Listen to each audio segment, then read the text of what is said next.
pertinho mesmo. E daí, ele falar hoje sobre essa questão da aceitação, desapego da dor emocional, porque uma das piores partes assim, do ser humano, né, que é a questão da dor emocional e quanto isso dói. Né? Dói. Mas por que dói tanto essas questões assim? Porque a gente não sabe lidar com isso e muito menos aceitar que está sentindo isso, né? É isso que acontece. Você vai ficar aí atrás? Por quê? Pode sentar para cá.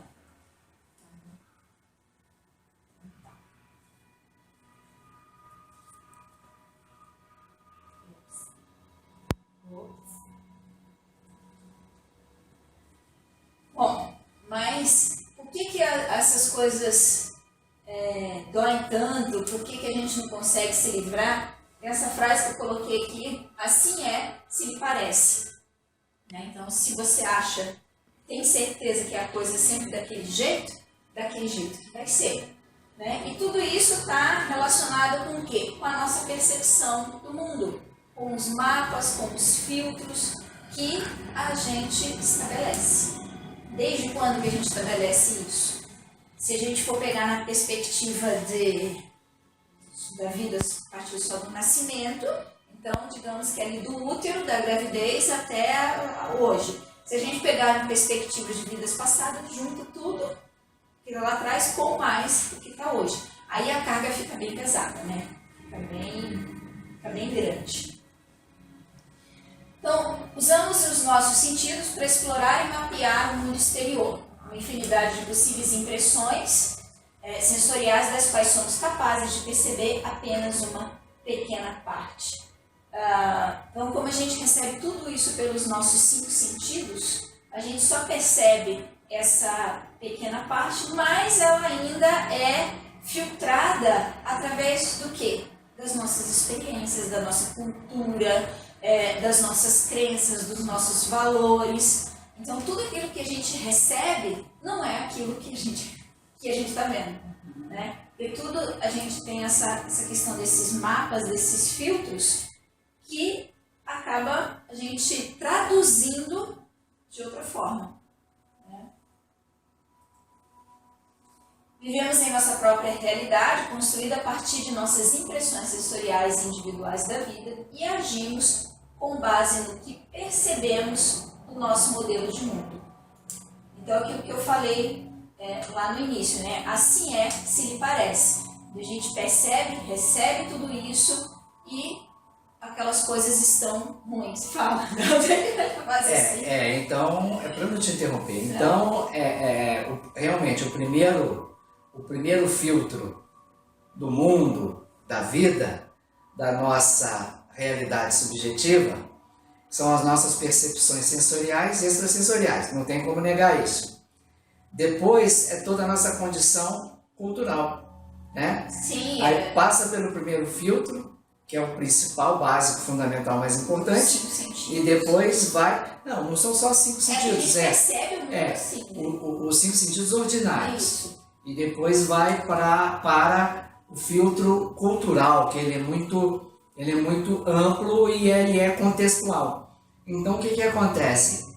Se o primeiro filtro, que é onde está embutido o discernimento da pessoa, não tiver um nível mínimo de desenvolvimento, o que vai prevalecer mais é o segundo filtro. E se o segundo filtro for o condicionamento, que a gente sabe que é o que cerca a nossa vida, a gente tá ferrado. Basicamente. Porque até emocional, né? O emocional não é mais. Sim, mas então, tudo isso aqui influencia nas nossas emoções. Porque é o seguinte, a gente está condicionado, né? Escola, papai, mamãe, mídia. Então, se aquele meu primeiro filtro do discernimento, se ele não for ampliado, eu vou ser mais um na massa de manobra. Agora, se eu tiver um pouquinho mais de percepção, eu for um pouco mais lúcido, eu começo a desafiar o segundo filtro e até ir contra ele. É o que a gente está tentando fazer, né? Através de estudos, através disso daqui é o que a gente está tentando fazer, sair um pouquinho dessa massa de manobra, tentar perceber as coisas de uma forma diferente, né? E aí as coisas doem menos, a gente sofre menos, porque o nosso sofrimento também está ligado ao quê? Ao apego. A gente tem apego a tudo que a gente sente, né? E aí que entra o perigo. E essa questão cultural, esse segundo filtro, Venha pra cá. Vem pra cá. Venha, vamos fazer um Fica bom círculo pra aqui elas. de... Fica te olhando. esse segundo filtro, ele tem muito a ver com os arquétipos, né? Ele tem muito a ver com os arquétipos e aí o que acontece? Os arquétipos ele têm muita força. E desafiar, realmente para você desafiar esses arquétipos, você vê. Quando fazem filme de herói, é um sucesso danado. O processo está no consciente coletivo, ele é arquetípico.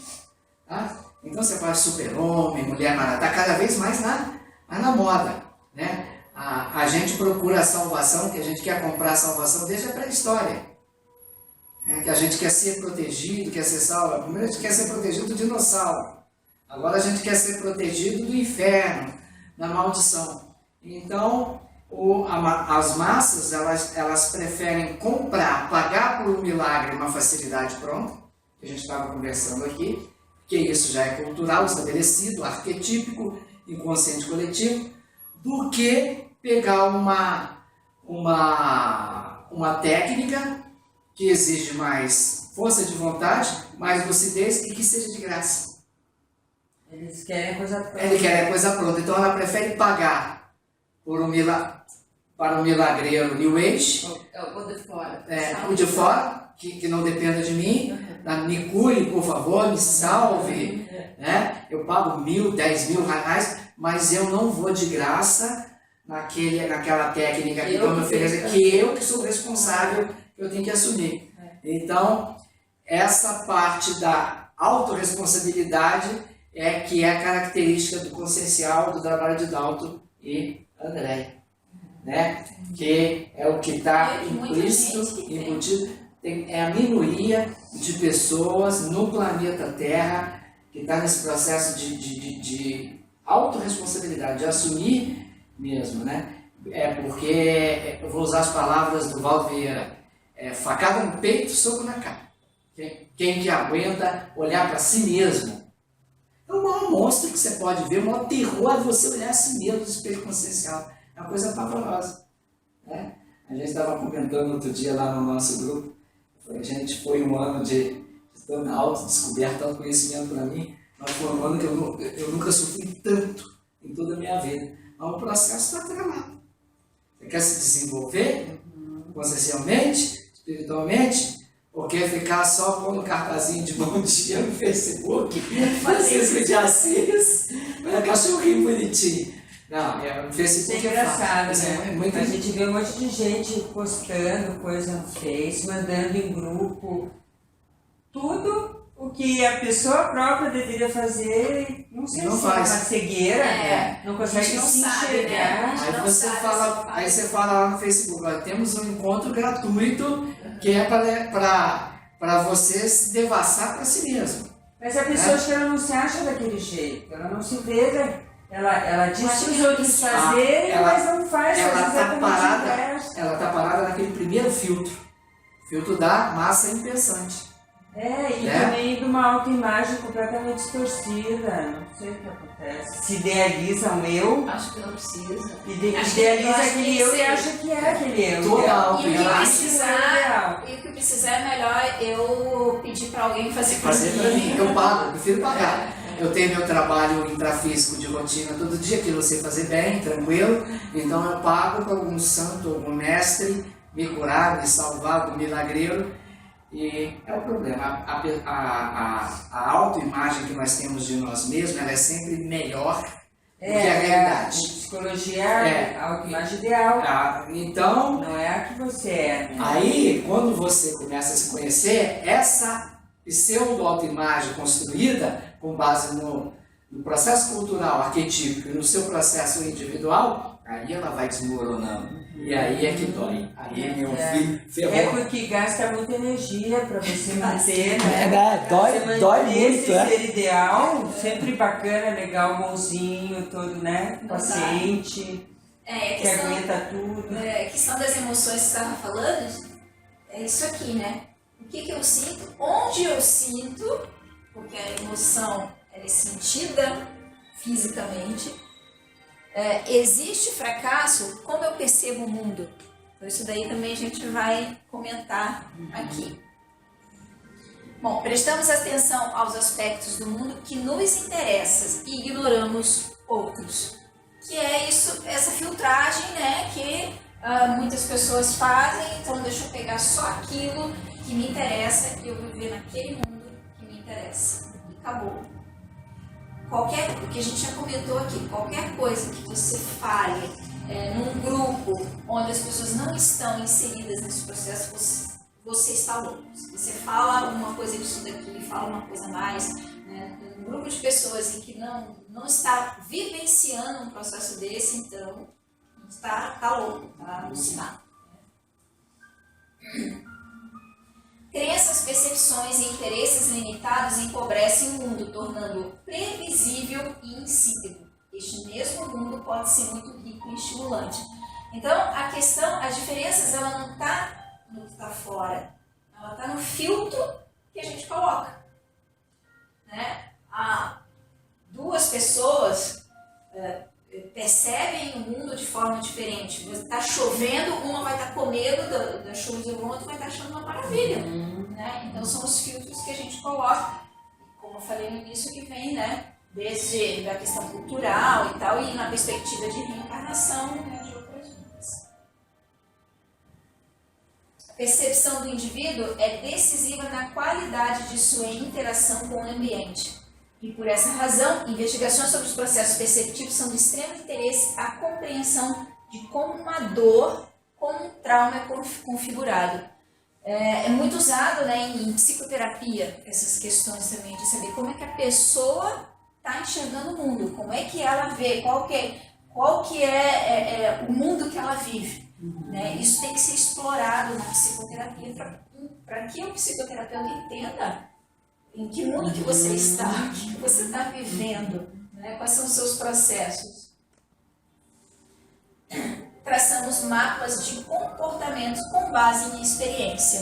Então, todas as experiências, né, que a gente passa, tudo que a gente vivencia, vai ficando guardado ali. Né? Emocionalmente, aquela coisa vai ficando guardada no nosso corpo. Tanto é que a terapia corporal trabalha para fazer não vou dizer uma eliminação, mas trabalha para relaxar as couraças, se a gente for pegar pelo estudo de Reich. Né? As couraças que se formam, né, são essas emoções que a gente guarda. Né?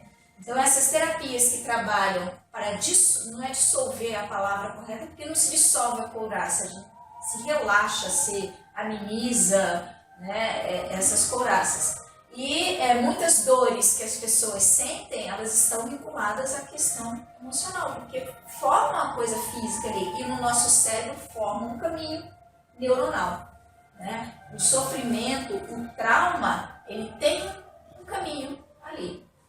Esse caminho neuronal é a coisa mais interessante que tem. Aquele filme foi O Segredo? Não, foi o Quem Somos Nós? Quem Somos Nós? Aí aparece, eles fizeram uma animação gráfica 3D super sofisticada dentro do cérebro, aquele caminho neuronal, e deram um toque de humor no vídeo que ficou uma coisa sensacional. Vocês já viram? Eu aprendi aquilo. Eu acho que já vi, mas faz tempo já.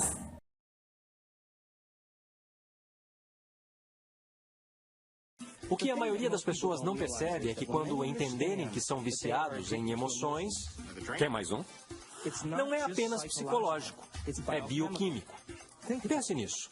A heroína usa os mesmos mecanismos receptores nas células que nossas substâncias emocionais usam. É fácil ver então que se podemos nos viciar em heroína, também podemos nos viciar em neuropeptídeo, qualquer emoção. O comando relevante de busca que está acontecendo se relaciona a encontrar um certo estado emocional. Quer dizer, não podemos sequer dirigir nossos olhos sem ter um aspecto emocional nisso. Mocré. Fácil. Não rola. Canhão. Pane no sistema.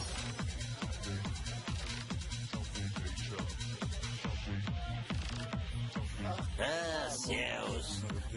Ela não vai me querer. Oh, mama! Mas o que é que você está esperando? Vamos, seu safadinho! Não acredito em vocês dois. Mas qual é? Deixa de ser! Vamos! Saiam logo da minha frente! Ui, gatinha! Você sabe que era... Não me fale desse jeito. Ah, e quantas pessoas que são viciadas em sexo?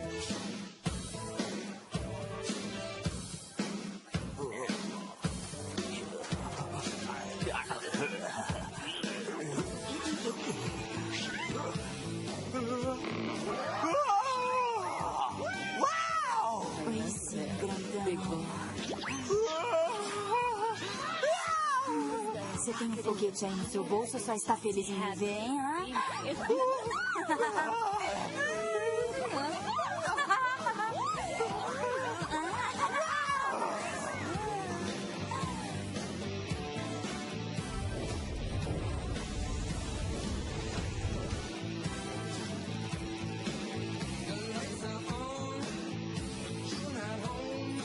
Comando de busca. Uau! Uau!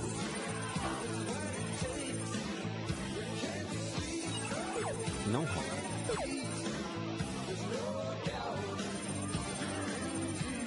Abortar.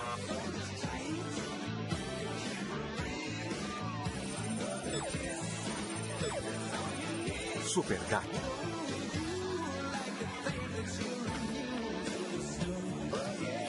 Não vai, fica aqui, não vai não, você vai ficar, fica aqui, não vai.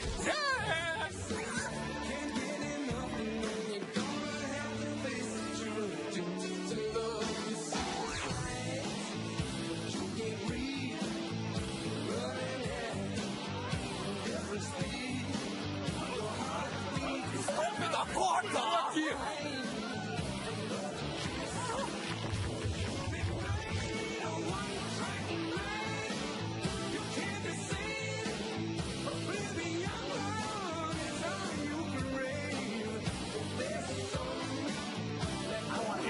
Mas agora não. Escuta, eu é que cuido da música, tá bom?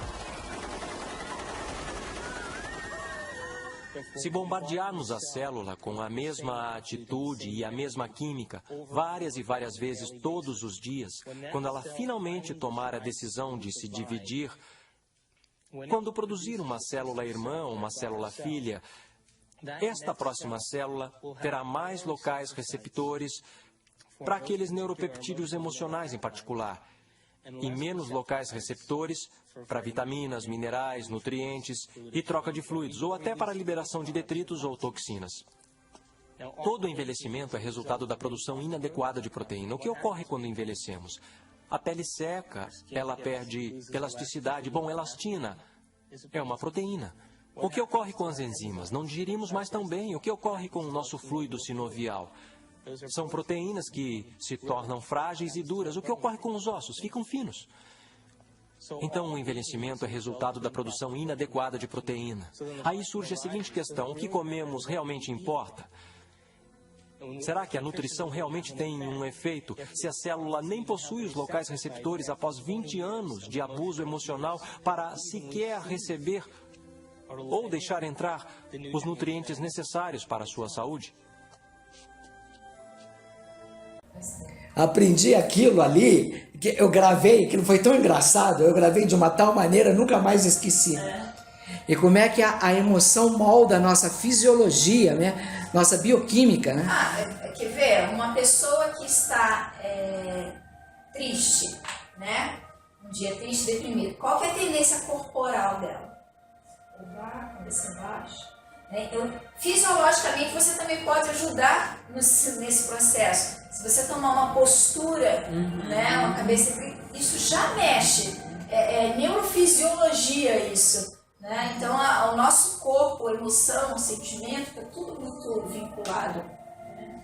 E quando a gente tem determinada experiência na vida, o trauma, ou qualquer coisa que nos aconteça, que aquilo ali fica registrado, as outras coisas que vão nos acontecendo, assim, o que a gente vai fazer? Se a gente está diante de um problema, nós vamos buscar nos nossos registros alguma coisa que nos salve, né, daquilo ali, ou a gente busca nos nossos registros um comportamento para aquilo. Aí a gente acaba fazendo o quê? Repetindo os comportamentos. Você olha no seu arquivo de dados, aquilo já foi feito, aí você faz de novo porque é a tua referência, né? Fica automático, né? Então, se você cresce ouvindo que dinheiro não dá em árvore, você vai acreditar piamente naquilo. Né? Metaforicamente, né? Só está dizendo que dinheiro não dá árvore, ou seja, que não dá em árvore, mas é aquela coisa assim, não é fácil, né? Então a gente acredita naquilo. Então é mais ou menos aqui, né? Tem um estímulo percebido, a gente associa, a gente recebe o estímulo externo, associa com aquilo que está na memória, com tudo que a gente passou, a gente prevê o futuro, né? Porque está na minha memória, não quer dizer que se eu fizer desse jeito vai me acontecer aquilo, né? E a emissão do comportamento. Então eu estou prevendo que se eu seguir por esse caminho, então é mais uma resposta. É uma resposta. Então fica nesse ciclo. E é o que acontece, que muitas pessoas estão nesse ciclo. Às vezes a gente está num determinado processo e ainda não sabe, não conhece, não trouxe a consciência. E a emoção é um dos processos mais poderosos ainda que a gente tem. As técnicas de memória, os eventos que são mais gravados, mais bem gravados, é qualquer informação associada à emoção. Entendeu? Quando você tem aquela informação e uma emoção correlata, que contextualiza, aquilo grava em você. Né? Quando acontece o estímulo de qualquer coisa, né? Aquele evento, qualquer coisa, um trauma, um acidente, não sei o quê, já tem uma emoção associada ali. Né? Porque você carrega aquele evento com emoção, né? Aí, se eu passar por um processo que seja, eu já fui assaltado num sinaleiro, aquilo já me deu medo, já me deu, né, um pânico e tal. Daí eu estou no trânsito, vem um garoto de rua se aproximando. Eu vou sentir as mesmas coisas, porque o meu medo, né, tal qual eu fui aquela assaltado. situação foi carregada. E não é um assalto, é só uma criança oferecendo bala. Mas a gente traz na memória aquelas mesmas coisas. Então, assim fazemos o nosso dia a dia, né? Projetamos nossos conhecimentos com base naquilo que a gente conhece, com base na nossa memória, para perceber e compreender o meio ambiente, para então lidarmos com ele. Difícil a gente parar e pensar assim, é assim? Né? Ou por que eu respondo dessa forma? Quase ninguém faz isso. Né? Por que eu estou tendo uma determinada reação? Né? É aqui que a gente também pode acrescentar a questão dos gatilhos emocionais. Perceber os gatilhos emocionais. Perceber aquilo que te faz ficar bravo, né? Ter uma explosão, ter uma fraqueza, um sentimento de repressão, né? Que gatilho que provocou isso? Pode ser um cheiro, pode ser um som, pode ser um objeto, né? Tudo isso faz a gente, o nosso corpo processa isso, cada um é diferente, né? Quando eu tinha 5 anos que eu perdi lá minha tia-avó, que eu fui no enterro, o caixão era com aquela, acho que é lírio, a flor, cheiro forte, forte, forte. Aquele evento foi, para mim, um evento que eu sofri muito na época, porque eu era muito apegada a ela. Toda vez que eu sentia o cheiro dessa flor, eu já remetia, isso quando eu era criança, eu remetia o quê? Eu falava assim, nossa, que cheiro de flor de defunto. Quantos anos você tinha? Quando ela morreu, eu tinha 5. Então, durante a minha infância, adolescência, quando eu sentia esse cheiro, eu já associava, falava assim, nossa, que cheiro de flor de defunto. Gente, não existe flor de defunto, né? Mas é porque eu já lembrava daquele processo. Era a flor que estava no caixão. Né? É automático, isso dispara. Então, quando a gente percebe os gatilhos, fica mais fácil da gente trabalhar em cima desse processo. As dores emocionais ficam, então, registradas, estão repetidas e ressentidas, podendo o banco ficar menos fortalecido de memórias resilientes e de autoeficácia. A percepção fica enviesada por memórias de dor, o indivíduo verá uma situação sobre esse viés. Então, o que é o ressentimento? É você ressentir o processo. Você foi traído, né? Daí você teve todo aquele processo emocional, toda aquela dor, tudo aquilo. Aí você encontra outra pessoa, né? Às vezes a pessoa nem está te traindo, né? Mas você acha que está. O que você vai acontecer? Você vai ressentir, você vai trazer tudo aquilo, porque aquilo foi muito forte. Então, todo o corpo vai sentir as mesmas coisas hoje de 20 anos atrás, do mesmo jeito, né? Então, por isso que diz que o cérebro não faz distinção entre o que é real e o que é imaginário. Então, se não tem essa distinção e eu posso fazer com que meu corpo responda a uma coisa que eu pensei, então que tal eu pensar coisas melhores? Porque o meu corpo vai responder desse jeito. É que tudo isso é um nível meio inconsciente, né? Sim, não. Daí Emoção, a tem pessoa como nem você dizer que não vai né? sentir ou não. Né? Mas a partir do momento às vezes você acha que não vai acontecer e... Ou às vezes você já fica esperando que vai ficar desequilibrado, ou triste, ou abalada e não, né? A partir do momento que a gente conhece um pouco mais do processo, não é que não vá sentir nunca. Mas comanda um pouquinho mais. Mas você consegue ter um pouquinho mais de sabedoria para lidar. Hoje eu estava conversando comigo mesmo, né? Eu fico sozinho em casa. E eu fico pensando alto, falando sozinho. Aí eu falei assim, a gente está num nível de inconsciência muito grande, pessoal, coletivo, e serve para todo mundo.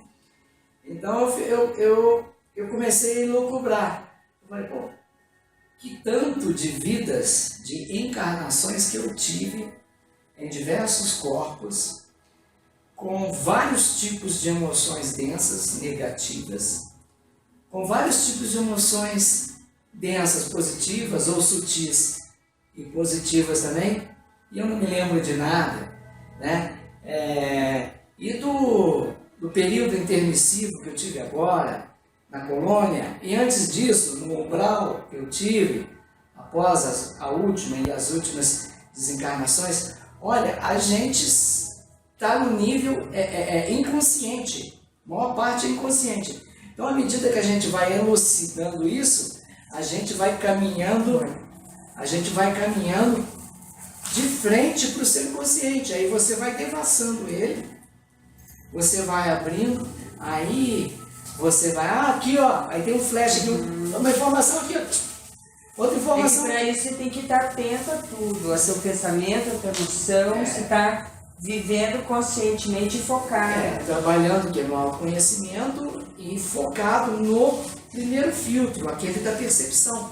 Você não pode deixar esses condicionamentos do segundo filtro te abafarem. Senão você não vai ver nada, nunca vai ser a visão da massa. Você vai nascer, comer, beber, copular, trabalhar, morrer. Esse processo é muito cíclico, é muito repetitivo. Então, aí eu estou sempre me medindo, me mensurando, porque o processo de autoconhecimento, de reforma íntima, é preciso você fazer isso. Olha só como é que tu foi babaca, olha só como é que você acertou aqui, como é que você foi legal, olha só como é que você foi um desgraçado aqui, tá? Então você dá soco na cara em você mesmo, olha só, você não devia ter feito aquilo com outra pessoa, você foi bruto, estúpido, e qual é, cara? Então, isso é o básico, todos nós podemos fazer esse tipo de autoquestionamento, mas aí eu peguei a minha vida e eu olhei as coisas acontecendo. O amparador me tirou do corpo, me mostrou que eu fui assassinado pelo meu pai e tal. Aí eu fui fazer respiração holotrópica com ela, eu me vi só dentro da lama, no umbral, no holotrópico, o troço é violento ali. E eu não vi nada bonito e não tinha nada para enfeitar. E na hora de falar, eu falava, só vi coisa ruim minha mesmo, tem que assumir, negativo, foi um umbral.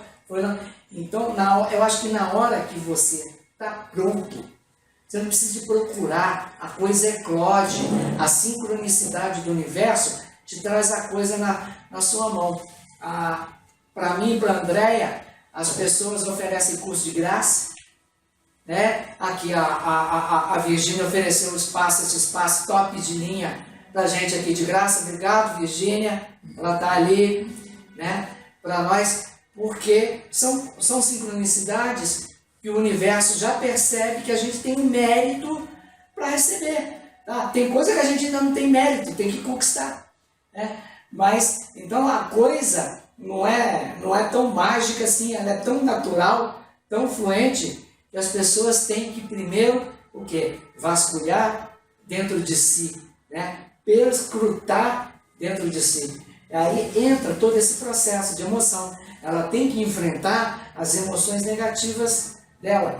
E esse processo de informação, de arquivo, de emoção, está distribuído nos 7 chakras e 7 níveis de consciência.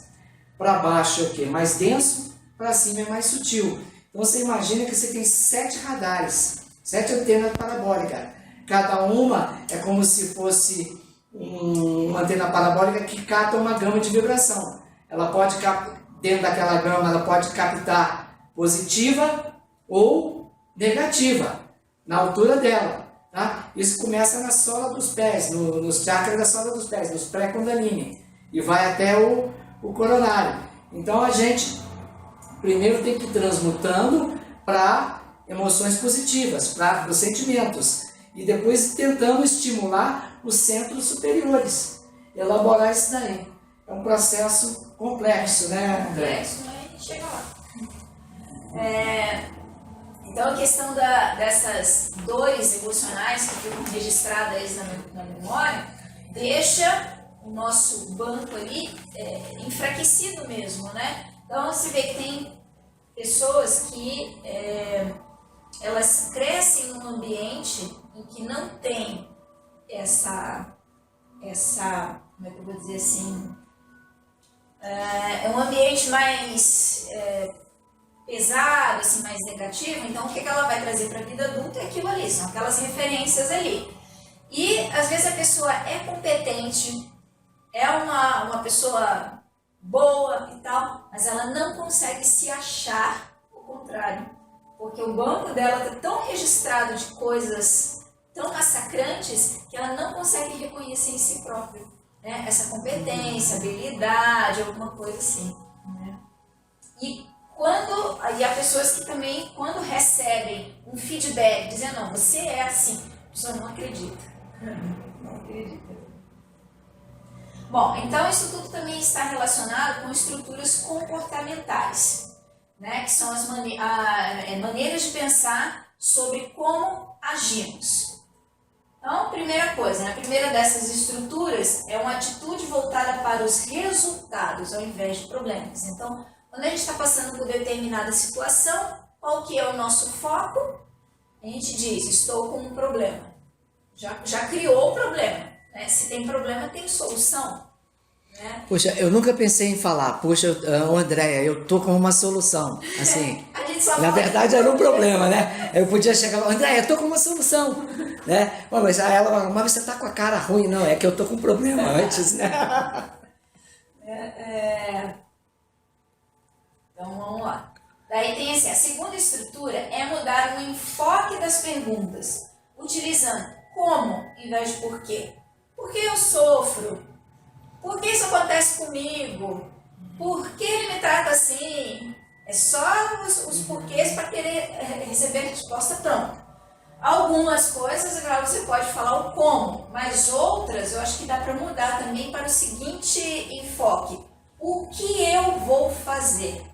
Por exemplo, como eu posso obter mais energia no meu dia? O que eu vou fazer para eu ter mais energia? Então já é um comportamento, né, uma atitude um pouquinho diferente, porque você já está se comprometendo. O que eu vou fazer para não falar tanto palavrão, por exemplo? Se uma pessoa tem esse hábito. O que eu vou fazer para eu ter melhorar o meu hábito ou criar o hábito de leitura? O que eu vou fazer? Então você já faz a pergunta, mas também você já vai dizendo para o teu cérebro assim para procurar, né? Eu tenho a resposta para esses dois. Os caras falam muito palavrão, ele anda com pimenta no bolso. Segundo, para ler mais, a pessoa exclui o app Facebook e o WhatsApp. Aí vai ler mais. Mas não precisa excluir. Eu sei. A gente sabe que precisa excluir.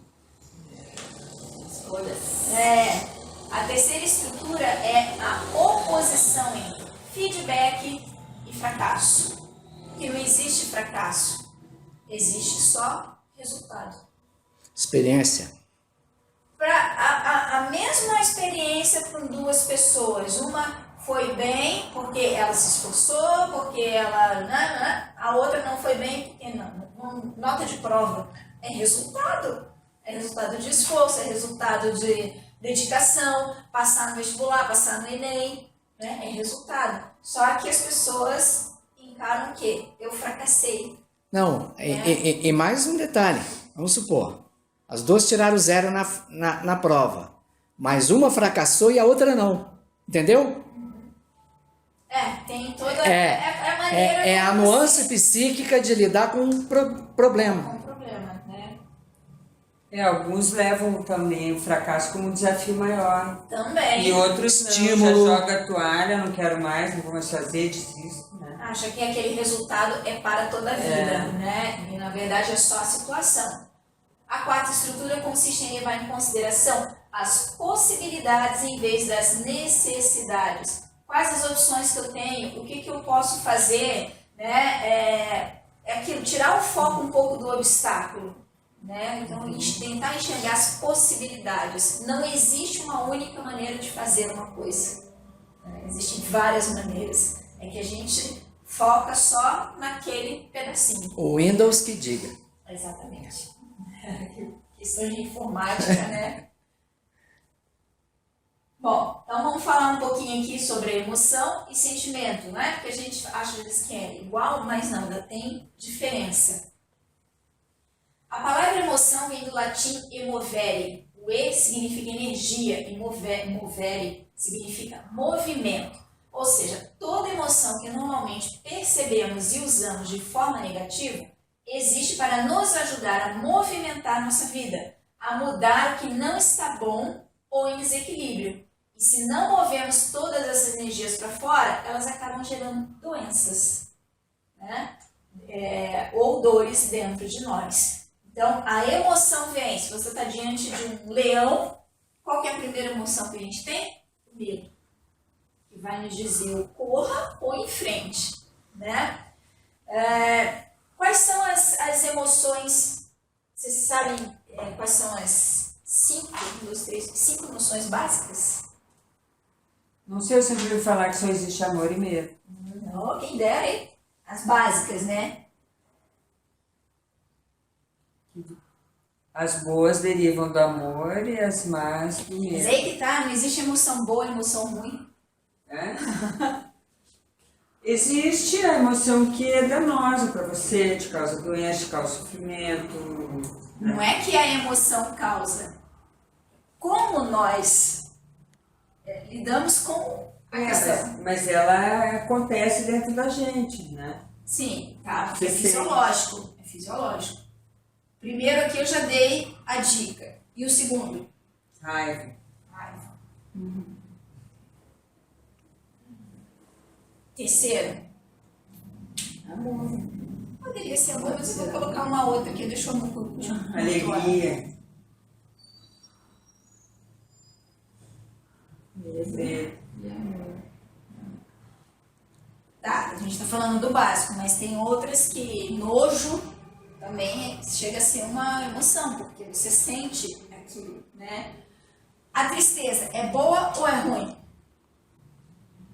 Eu acho que ela está dentro de um processo, uma situação. Exatamente. Se ela for temporária, ela é saudável, porque vai fazer te reavaliar questões tuas. Vai fazer eu mudar, vai ser muitas vezes você só consegue mudar através da dor e do sofrimento, né? Exato, e daí quando que ela fica ruim, nessa perspectiva de bom e ruim, quando você estende o processo, quando aquilo fica por muito tempo alguma coisa que já passou, né? Mudar através da dor, pouca gente, só 99,9%.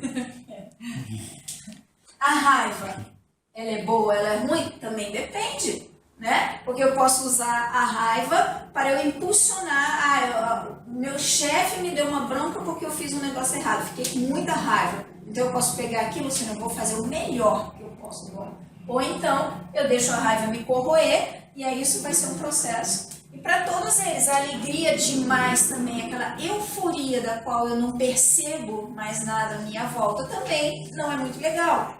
Né? Foi através da raiva que eu tirei 10 em cálculo numérico no fim do segundo ano de engenharia. Daí uma boa utilização da raiva, porque todo mundo acha que raiva é sempre ruim, né? Não é assim. A questão do medo também, porque ser destemido demais pode nos levar a perigo, né? E o amor, aí é que vem, né? A questão do amor aqui, que é o quê? A pessoa às vezes se anula em nome do amor. É sempre o outro mais importante e eu me esqueço. Isso não é amor, é distorção, né? Mas particularmente eu sinto que a raiva e o ressentimento são os dois irmãos amigos do inferno e são os mais venenosos a ponto de monitorizar nossos hormônios e de desequilibrá-los. Sim, porque todos eles mexem fisiologicamente, né, com o nosso corpo.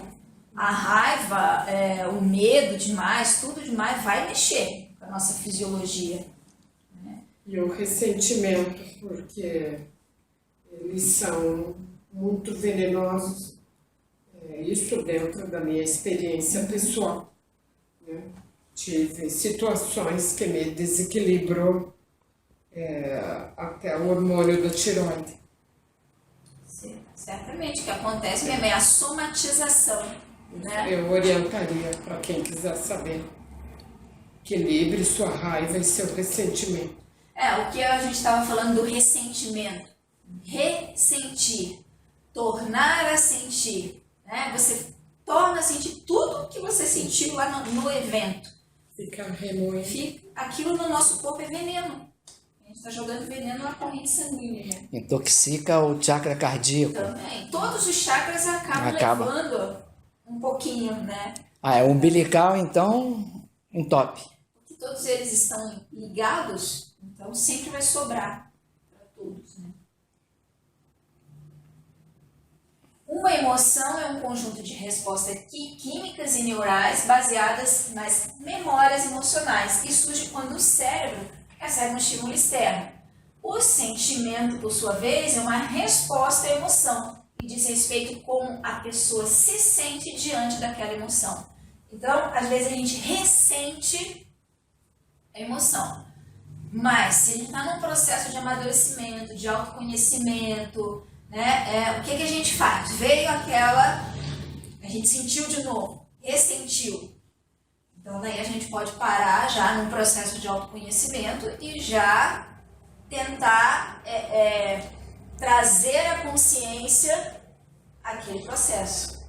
Né? Você colocar ele do lado de fora de você e tentar entender. Ou, através da psicoterapia, que você consegue trabalhar aquele processo. Passar um pouco a nível racional, né? Tentar entender isso, né? E aceitar. Fala um pouquinho sobre a EFT nesse processo, pode ajudar? Deixa eu concluir aqui. Tá bom. Mas a questão, o que é? A gente não aceita o que a gente sente. E aí mora a nossa dor. Porque a gente sente raiva, a gente fica com raiva porque sentiu raiva. A gente está triste, não quero sentir tristeza, então vou para o shopping gastar. A gente está sentindo qualquer outra coisa. Né? A gente não quer sentir aquilo. A gente não aceita sentir aquilo. Né? E aí a gente foge. Como a gente foge, nunca trabalha aquilo. Porque não aceita. Então você chega em casa, tem pessoa que chega em casa e mora sozinha. Ela chega em casa, ela liga o rádio, a TV, o liquidificador e o MP3, não, entendeu? Agora não precisa de liquidificador, basta ficar só no Facebook, no Instagram.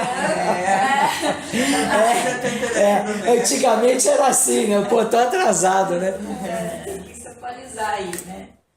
Então as emoções dão origem aos sentimentos. Da mesma forma que uma emoção desperta um sentimento é capaz de gerar mais emoções da mesma espécie. Né? Então quando a gente sente determinada coisa, se você, aí vem o processo do ressentir, aí a gente vai sentir fisicamente aquilo, né? Vai sentir o aperto no estômago, a gente vai sentir dor nas costas, a gente vai sentir dor nas juntas, né?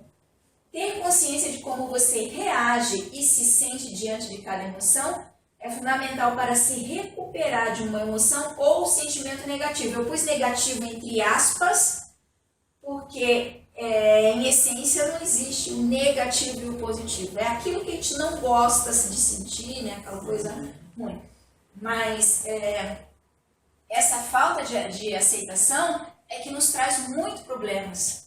Né? A gente não aceita o outro como o outro é. Né? A gente não aceita as nossas falhas. A gente não aceita o mundo. Né? Então a gente briga muito com as coisas. Briga muito com aqui e agora, a gente briga com tudo, né? Falando bem a verdade. Buda falou acerca da impermanência, de que nada dura e que não compreender a verdadeira natureza da impermanência significa sofrimento. Nós somos sensíveis, né, a essa impermanência. Né? Então, isso causa o quê? Os apegos. Aí as coisas são sempre impermanentes, mas a gente se apega àquela situação. Eu me apeguei, parei lá 20 anos atrás, numa situação que me aconteceu e estou parada lá. Eu não sei conscientemente, digamos, né? A pessoa não sabe conscientemente que está parada lá. Mas todo o processo da vida dela, tudo que acontece é em função de ter parado lá. Né? Porque se apegou àquilo ali. Eu participo de alguns grupos no Facebook, que eu acho que tem grupos assim que nos ajuda até a entender mais a gente mesmo, a natureza humana e tal. E a quantidade assim, de pessoas que sofrem, né, dentro desses dois grupos aí que eu participo, sofrem por coisas assim que parece que são coisas pequenas. Não, para elas são grandes, porque o processo delas é grande. Mas aí a pessoa pergunta, o que eu faço para sair disso? Não sei o que é uma resposta pronta. Não existe nada pronto, não existe resposta pronta. As coisas são construídas. É que a própria pessoa que vive aquela situação, ela não ela não consegue enxergar. Tem assim, a clareza, né? Como quem está de fora. E às vezes veio de fora e diz, mas ela não sente consegue. aquilo como verdadeiro, né? Então a gente vê assim, como que está o nosso mundo, né, hoje. Então, podemos entrar numa luta contra a dor emocional, rejeitando um estado de rejeição do nosso próprio estado, um estado de ressentimento perante algo que nos causa mal-estar. Ficamos numa posição difícil para superar os sentimentos negativos que nos abrem constantemente feridas emocionais. Então, como a gente rejeita, aquilo, né, fica ali, dói e a feridinha vai formando, porque a gente está sempre rejeitando, a gente está sempre jogando areia em cima. Aceitando e aprendendo a desapegar-se da sua dor emocional, você consegue ficar capacitado para suportar um mau momento que possa estar a atravessar e permitir-se focar alguma da sua energia em estratégias de melhoria, sem que se sinta diminuído ou esmagado pelo sofrimento emocional. Só que isso aqui leva tempo para você fazer, né? Que daí, quando as coisas vão acontecendo, você vai se percebendo, né? Eu senti isso, eu senti, fulano teve uma atitude ali, eu fiquei irritada com fulano, né? Automaticamente, o que a gente faz? Fulano me irrita, né? Mas não é fulano que me irrita, eu me irritei. E qual o motivo de eu ter me irritado com aquilo que fulano está fazendo? Será que foi um gatilho que ele disparou? Certamente. Identificação. Disparou um gatilho ali que eu... Meu Deus, aqui Caí na cilada. Caí na cilada e estou acusando o pobre coitado de eu ter ficado daquele jeito. Né? Não, quando o gatilho do outro dispara alguma coisa em você, que você sente crítica, é porque é aquilo que você está olhando, ou você já foi, ou é, ou será. E não gosta e não gosta, e não admite. Isso é um consolo, né? É um consolo muito grande para aqueles que me sacanearam, né? Quando julgamos que a dor emocional, o mal-estar, a ansiedade ou um estado deprimido tomou conta de nós, mesmo que seja sem uma forte razão, a nossa mente tem tendência para começar a tecer comentários de tom de crítica negativa acerca de nós mesmos. Aí fica ali, ó. 70% de mim é água, o resto é um amontoado de neuras, paranoias, tédio, decepção, coisa e tal. Mas esse ciclo aí começa, né? Esse ciclo negativo, né? E daí a pessoa não aceita, né? E fica naquilo ali. Aí, sempre não consegue sair. Não né? consegue sair. O que acontece? A pessoa vai atrair sempre as mesmas situações. Até você ela vai viver. Aquilo, eu acho que ela até cria as mesmas situações. Né? Porque energeticamente a gente está atraindo aquilo, né, que está dentro do nosso campo vibracional.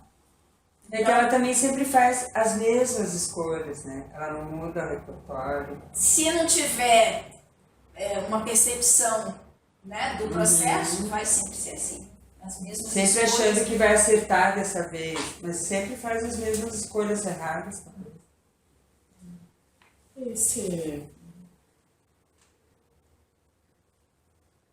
Isso me faz questionar que uma parte de nós, em algum dia da semana, tende a entrar num circuito assim.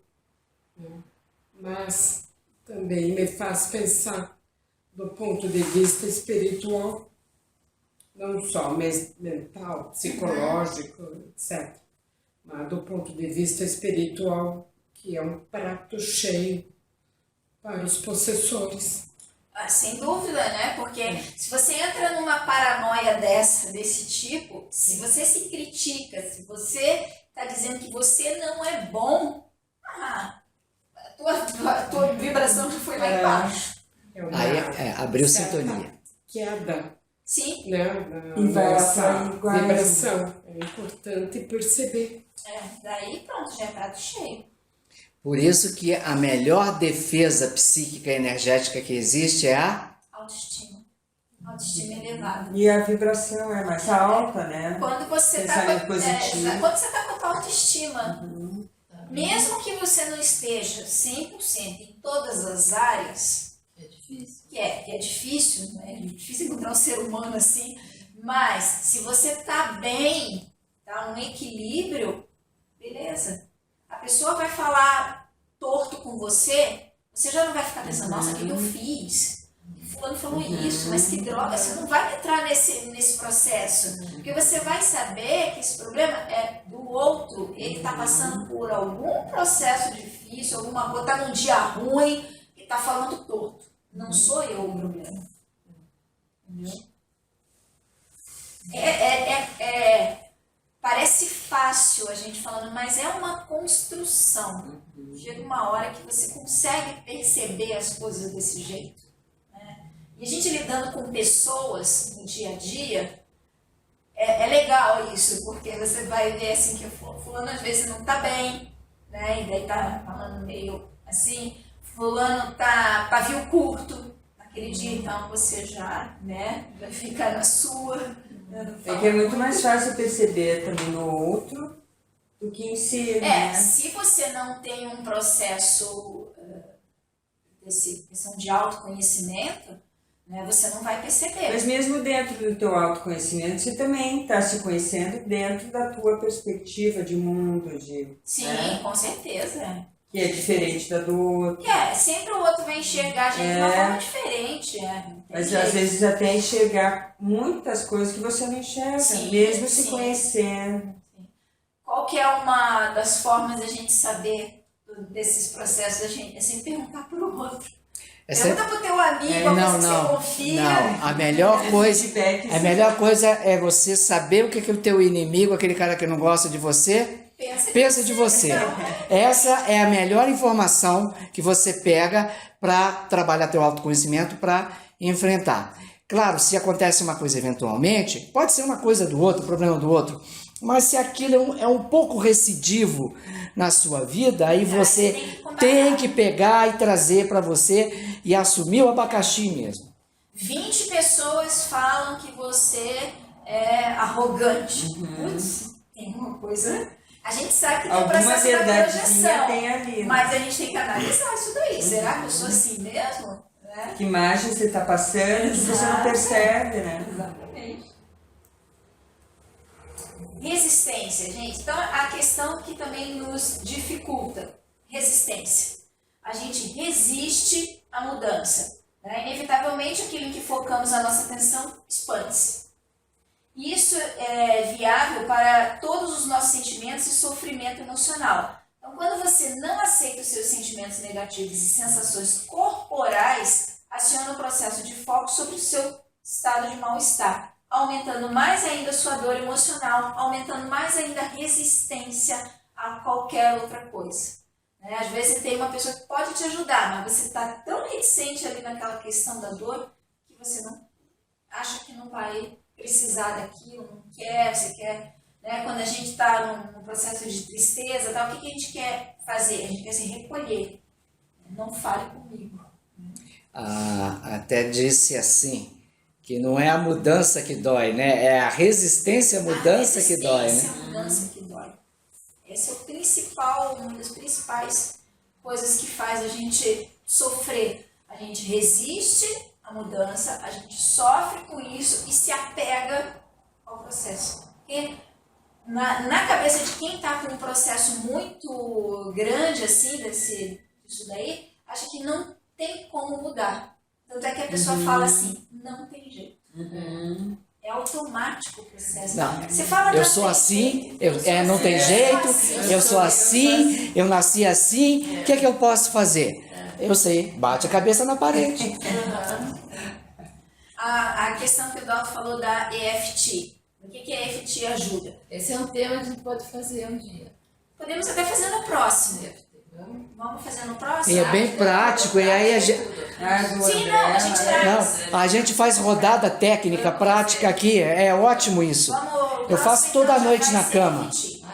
Já marcado, tá? EFT no próximo. Mas EFT, como a gente está batendo em alguns pontos dos meridianos do nosso corpo, ele vai ativar aquele ponto que está todo ligado ali dentro, né? E vai trazendo aos poucos, né? Dependendo da tua resistência ou não, aquelas emoções, aquelas coisas que estão ali guardadinhas, né? Que vira sintoma, né? Muitos sintomas, muitas coisas vão vir à tona.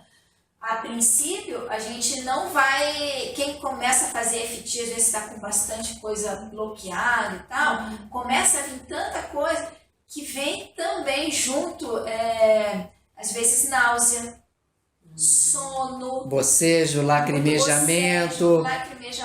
Porque você está trazendo aquilo, você está desbloqueando. Traz diversos desconfortos físicos também. Mas o troço funciona 100% mesmo. Eu fiz pouquinho, assim. Não cheguei a sentir nenhuma mudança. Porque isso depende, vai de pessoa para pessoa. Tem gente que num processo, numa rodada, já consegue sentir, às vezes até falar de alguma coisa que ela não estava conseguindo falar antes. Se a sua energia é um pouco mais fluida, ou duplo etérico, que é mais denso, é um pouco mais fluida, vai mais rápido. Mas o EFT, ele é acadêmico, ele é científico, ele funciona para todo mundo. Só que ele funciona diferente, cada um de um jeito, cada um numa velocidade, né? Cada um tem uma curva de resposta, de resultado. Mas o EFT é um troço assim que a pessoa pegar, né? Se submeter àquilo e fazer aquilo com ela mesma, com disciplina, ela obtém resultado. Ela tem que ter disciplina. Eu já estou me habituando a fazer toda a noite na cama antes de deitar. Eu durmo melhor, acordo melhor, é diferente o negócio. E também que você vai trazer, na questão da EFT, aquelas coisas que você resiste, na hora de fazer a rodada você tem que falar sobre elas. E nesse processo do falar, porque a linguagem já é um processo de cura também, então você já vai estar... Eficácia da terapia, né? Vai dar vontade de não falar, assim, porque você não vai querer assumir aquilo. Entendeu? Então, que é difícil, né? Vai querer assumir que você, eu sou um fracasso mesmo, mas você tem o que sente você tem que por colocar. você mesmo, né? Você tem que colocar aquilo para depois você fazer a rodada positiva. Não, tem uma técnica também que é você pegar um papel, né? Fazer 2 colunas e colocar aí a sua visão mesmo de você. Todas as suas coisas boas e todas as coisas ruins. Até para começar a iniciar a EFT, pode ser por aí. Pode ser. Mas aí a gente traz sugestões e traz aquele negócio de você pontuar, né, como é que você está antes e depois, justamente para ver o resultado, né?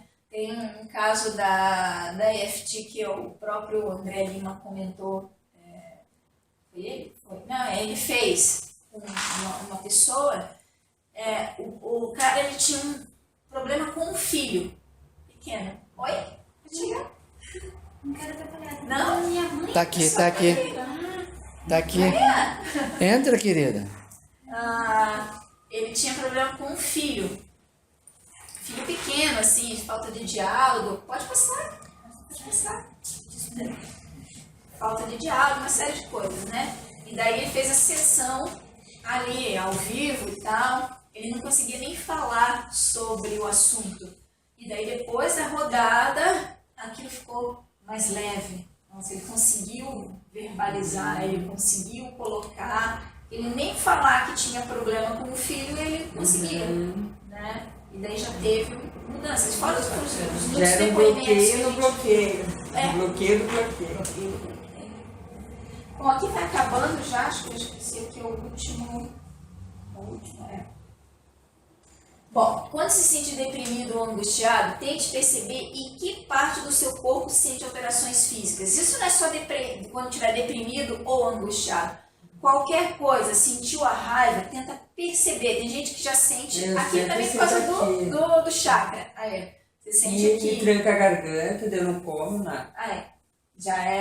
Você já consegue perceber. Todo mundo tem um ponto de choque. Agora, independente dessa parte do corpo, o que você faz? Sente, observa, tenta fechar o olho e sentir. Deixa eu ver o que eu estou sentindo aqui. Eu estou sentindo essa pressão na garganta. Só de falar nela, eu já senti. Olha só. Mas tenta assim, você perceber mesmo, acolher isso daí. né? Aceitar. Se perdoar, entendeu? Exatamente, Não é se punir. A técnica respiratória básica da meditação ajuda. Aquela de você respirar lento e mais profundamente, fecha os olhos, que é bom, e presta atenção na respiração, né, tentando perceber isso. É prática. Pega isso assim e realmente, assim, se for o caso, ó, põe a mão onde você está sentindo. Deixa eu ver aqui o que eu estou sentindo.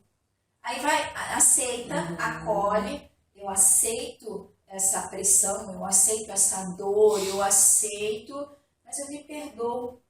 Eu me perdoo porque eu não sabia o que eu estava sentindo, o que eu estava fazendo, né? E daí você vai conversando com aquela emoção, né? Agora eu deixo ir.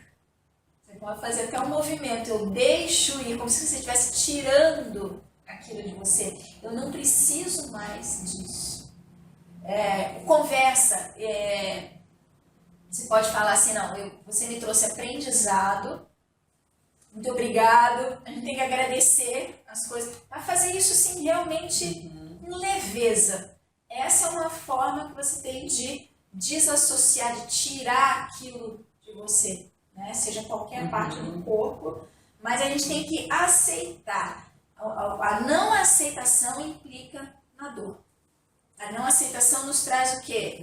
O apego àquela situação. Embora a gente não diz que é apego, né? A gente nunca vai falar que é apego. Estou apegada a uma dor, estou apegada a um trauma, estou apegada a não sei o quê.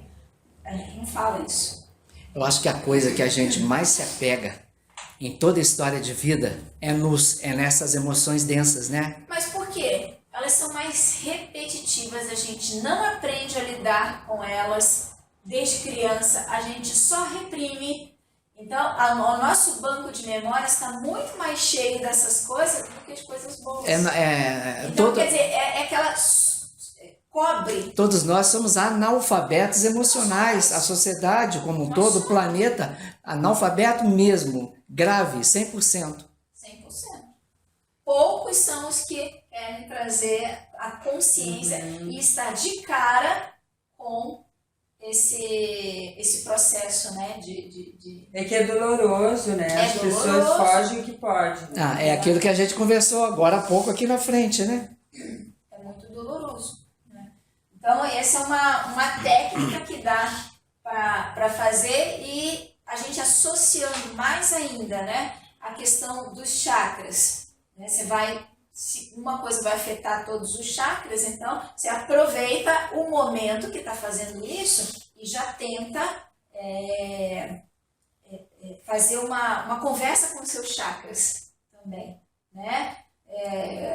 Eu perdoo, eu peço perdão pelo mal que eu cometi, né? Então essa aceitação cria esse processo do perdão também, né? Que aí a gente vai ficando mais leve. Imagine se toda vez que você sentir isso, nem que seja 2 minutos. Essa técnica, ela não é só psicológica, não. Ela é psicoterápica e é bioenergética também. Tá? Então ela é um conjunto de 3 coisas. É claro que se você fizer uma vez, não vai resolver, não vai servir para nada. É igual tomar uma aspirina. Né? Você vai repetindo aquele processo e vai se reeducando emocionalmente. Exatamente. E isso que é uma técnica, isso não encerra de jeito nenhum. Tem muita coisa por trás disso daqui, é só um recortezinho do que a gente tem. E é uma técnica também assim, de reprogramação mental. Junto com a reprogramação mental, a gente pega e põe a questão energética e espiritual. Né? Porque daí você abre. Você fazendo isso, você vai abrir, tirar essa cortina, esse véu que te afasta do teu amparador, porque ele está ali. A gente que bloqueia. É isso aí. Perguntas. Esse aqui é o último slide. Eu acho que num grau maior ou menor, né? Mesmo quem tem mais consciência de si, de autoconhecimento, sempre Sempre vai tem ter. algo que tem que trabalhar, Ah, que, é só que ver. você não consegue. Veja as 500 Os podres são mil sempre vidas que maiores você em todo mundo, tá? Veja as 500 mil Quem não vidas. tiver podre, você me apresente que eu quero conhecer. E por mais que você queira, eu tenho emoção que eu simplesmente desisti de sentir, de dar de cara, porque só traz dor e sofrimento. E não é nada que eu posso fazer para mudar. Será? Não tem. Não, eu até admito com o que você está falando, porque tem certas situações que a gente ainda não tem condição de lidar mesmo. Eu aceito isso.